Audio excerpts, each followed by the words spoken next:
Hello everyone, in this video we will walk through CPSC 2500 Homework 1 solutions for winter quarter 2019. Alright, so let's begin. The first question here is asking us to translate this decimal number into binary. We have seen multiple ways of doing this in the class. As you can use any of the methods, as long as you get the correct answer you will get full credit. Here I'm going to use the division method for doing this. So we have 2315, and let's go on dividing this by 2 and keep track of the remainders until it reduces to 0. So dividing this by 2 we get 1157 and the remainder is 1. Go on dividing by 2, so we get this time 5 7 8 and the remainder is 1. Dividing this by 2 we get 2 8 9 and the remainder is 0. Go on dividing, we get 1 4 4, remainder of 1. Dividing this by 2 we get 72 and the remainder of 0. Go on dividing, we get 3 6 and the remainder is 0. Dividing this by 2 we get 18 and remainder is again 0. Dividing this by 2 we get 9, remainder of 0. Dividing 9 by 2 we get 4 and a remainder of 1. Dividing 4 by 2 we get 2, the remainder of 0. Dividing 2 by 2 we get 1 and the remainder of 0. And finally when we divide this 1 by 2 we get a 0 here and the remainder of 1.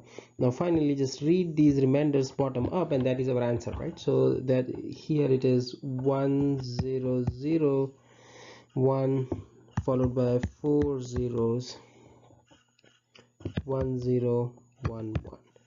So this is same as the answer that is provided here. Let's do the second part for this question. Let's now convert 1984 into binary, again using the same division method. Divide this by 2 we get 9 9 2, remainder is 0. Dividing this by 2 we get 4 9 6, the remainder is 0. Dividing this by 2 we get 2 4 8, the remainder is again 0. Keep going, we get 1 2 4, again the remainder of 0. Dividing this by 2 we get 62 with the remainder of 0. Dividing 62 by 2 we get 31 with the remainder of 0. Dividing 31 by 2 gives us 15 with the remainder of 1. 15 divided by 2 gives us 7 with the remainder of 1. 7 divided by 2 gives us 3 with the remainder of 1. 3 divided by 2 gives us 1 with the remainder of 1, and 1 divided by 2 gives us 0, goes 0 times with the remainder of 1. So reading these remainders bottom up gives us 1 1 1 1 1 followed by 6 zeros.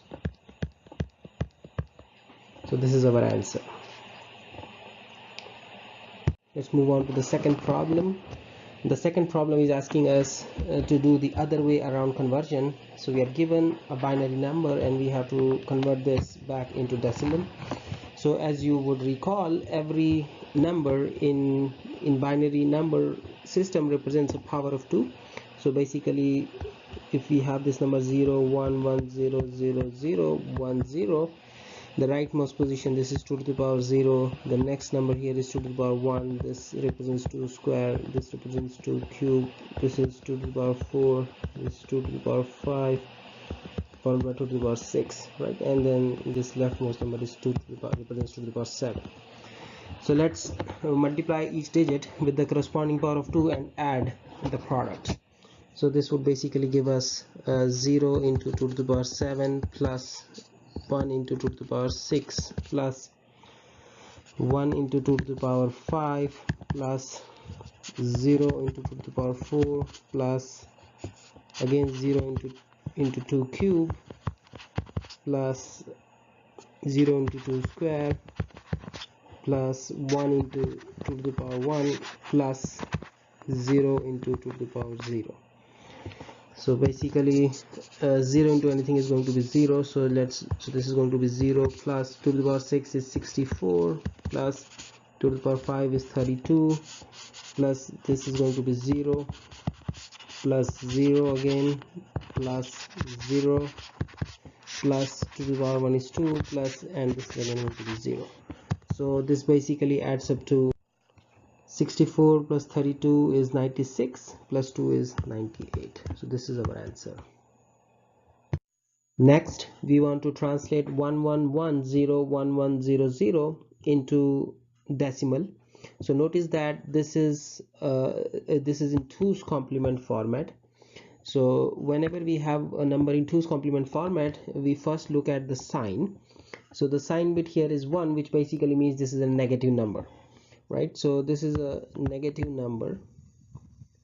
So in order to translate the negative number into decimal, we have to first compute its 2's complement, and then we compute the magnitude of its 2's complement. Because right now it is in negative form, so we have to translate this into positive form, and then we compute the magnitude of the positive form of the number, and we get the sign from here. So you may recall that to compute the 2's complement, we basically flip the bits, right? So once all the ones become zeros, all the zeros become 1, so the number becomes like this, and then we add a 1 to the flipped number to get the 2's complement. So this is 1 plus 1 is 1 0, 1 plus 1 is again 1 0, this is 1, this is 0 1 0 0 0. So this is our 2's complement of the given number.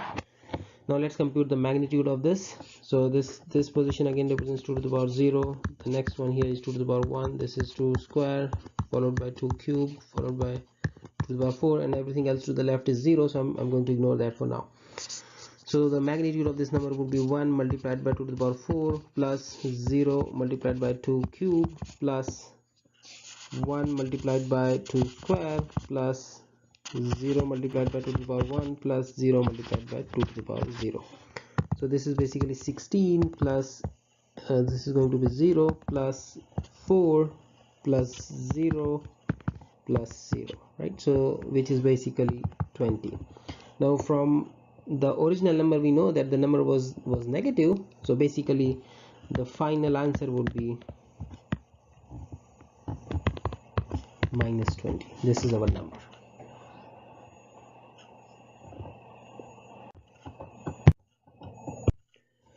Question number 3 is asking us to translate 97 into several different bases. For example, base 8, base 7 and base 11. The basic idea here is just as in the division method for translating decimal numbers into binary, we kept on dividing the number with 2 iteratively until it reduced to 0 and kept track of the remainders. We can use exactly the same method with any base b. Essentially, to convert a number into base b, we go on dividing the number with b iteratively until it reduces to 0 and keep track of the remainders. So let's take these examples and figure out how this works. So let's first translate 97 into base 8. So like I said, we'll divide 97 with 8 and go on iteratively and keep track of the remainders. So this goes 12 times and we get a remainder of 1. 12 goes 1 time and we get a remainder of 4. 1 goes 0 times and gives us a remainder of 1. Now read these remainders bottom up. This is our answer. So the answer is 141. Let's now translate 97 into base 7. So we'll divide 97 by 7 iteratively. So this goes 1 and 3 13 times and we get a remainder of 6. Then this again goes only 1 time, we get a remainder of 6, and then 1 goes 0 times, gives us a remainder of 1, so we get final answer 166. Part C is asking us to translate 97 into base 11. So once again we divide 97 with 11. So here we get it goes 8 times and gives us 9. Then this 8 goes 0 times and gives us a remainder of 8. So reading this bottom up, we get a final answer of 89.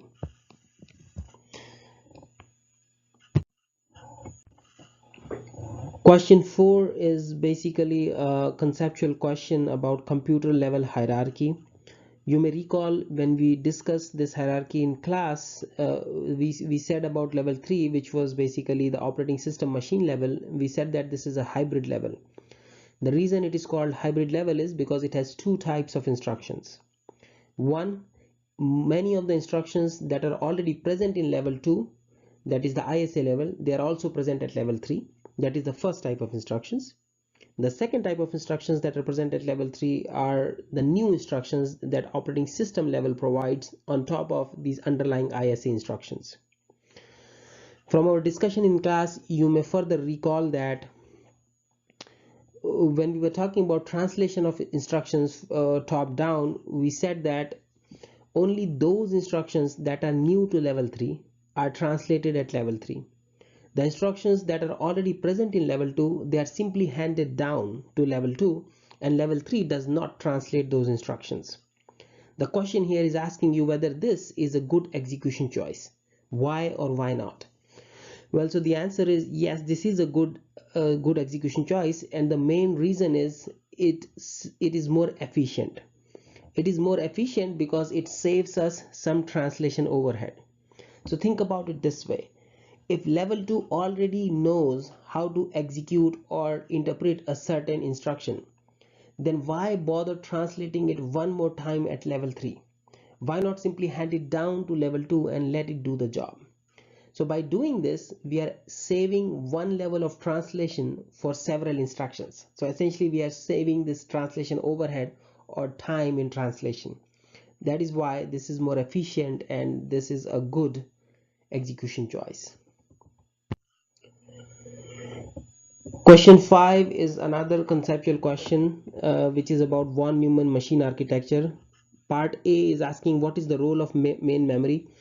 As you may recall, we saw in the class, main memory is responsible for storing all the instructions and data of the programs that are currently executing on the CPU.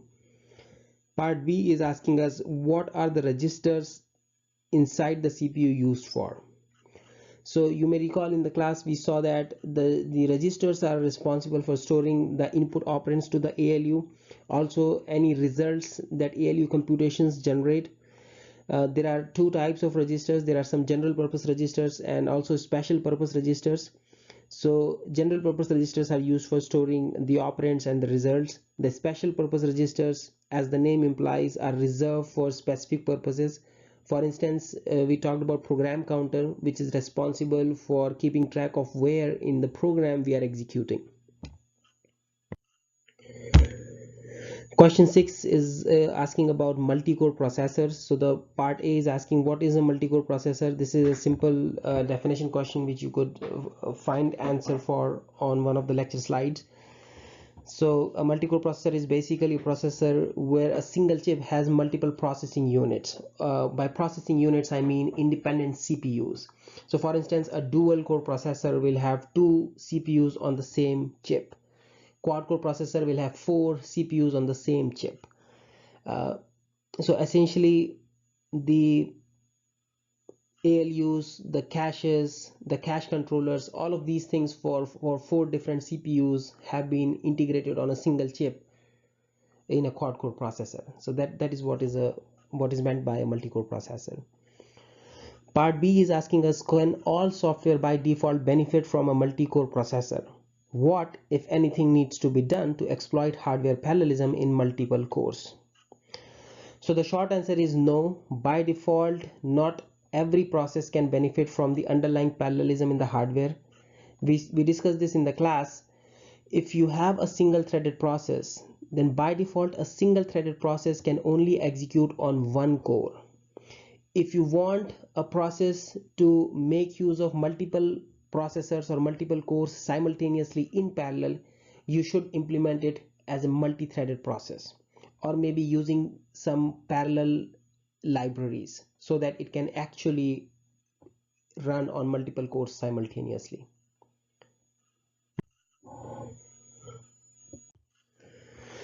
Question 7a is asking us to convert this given hexadecimal number into decimal. So there are two ways of doing this. The first way is to first translate this hexadecimal into binary and then convert the binary into decimal. So let's do that here. So 3E7 is basically will translate as 3 is 0 0 1 1, E is 1 1 1 0, and 7 is 0 1 1 1. Let's now translate this binary number into decimal. So once again, let's use the powers of 2. So this is 2 to the power 0, this is 2 to the power 1, this is 2 square, it's 2 cube, this is 2 to the power 4, this is 2 to the power 5, 2 to the power 6, 2 to the power 7, this is 2 to the power 8, and this is 2 to the power 9. Let's multiply these powers with corresponding digits. So we get 1 into 2 to the power 9 plus 1 into 2 to the power 8 plus 1 into 2 to the power 7 plus 1 into 2 to the power 6 plus 1 into 2 to the power 5 plus 0 into 2 to the power 4 plus 0 into 2 cubed plus, so let's write here, plus 1 into 2 square plus 1 into 2 to the power 1 plus 1 into 2 to the power 0. So this is basically 2 to the power 9 is 512, 2 to the power 8 is 256, 2 to the power 7 is 128, 2 to the power 6 is 64, plus 2 to the power 5 is 32, plus, now this is going to be 0, this is going to be 0, so I'm going to omit those, plus 4, 2 square is 4, plus 2 to the power 1 is 2, and 2 to the power 0 is simply 1. So let's do this addition. So all of this actually adds up to 999. Feel free to do the math for yourself. The next part is asking us to convert hexadecimal 363 into decimal again. So let's use the second method of doing the conversion here. So hexadecimal 363, we have seen one method, and that was basically translating this into binary and then translating binary into decimal. The other way is very similar to what we have been doing for translating binary into decimal, right? So just as in binary numbers every digit represents a power of 2, in hexadecimal numbers every digit represents a power of 16, right? So this is, for example, 16 to the power 0, this is 16 to the power 1, this is 16 square, right? So we can also multiply each of the digit with the corresponding power of 16 to get the final answer. So for instance here we have 3 into 16 square plus 6 into 16 to the power 1 plus 3 into 16 to the power 0. So this is basically 3 into 256 plus 6 into 16 plus 3 into 1. So this is basically 3 into 256 is 768, 6 into 16 is 96, and this plus 3, so this is all going to add up to 867. Alright, so that's all for now. I hope this was helpful. Please feel free to stop by or email me if you have any further questions. Thank you very much.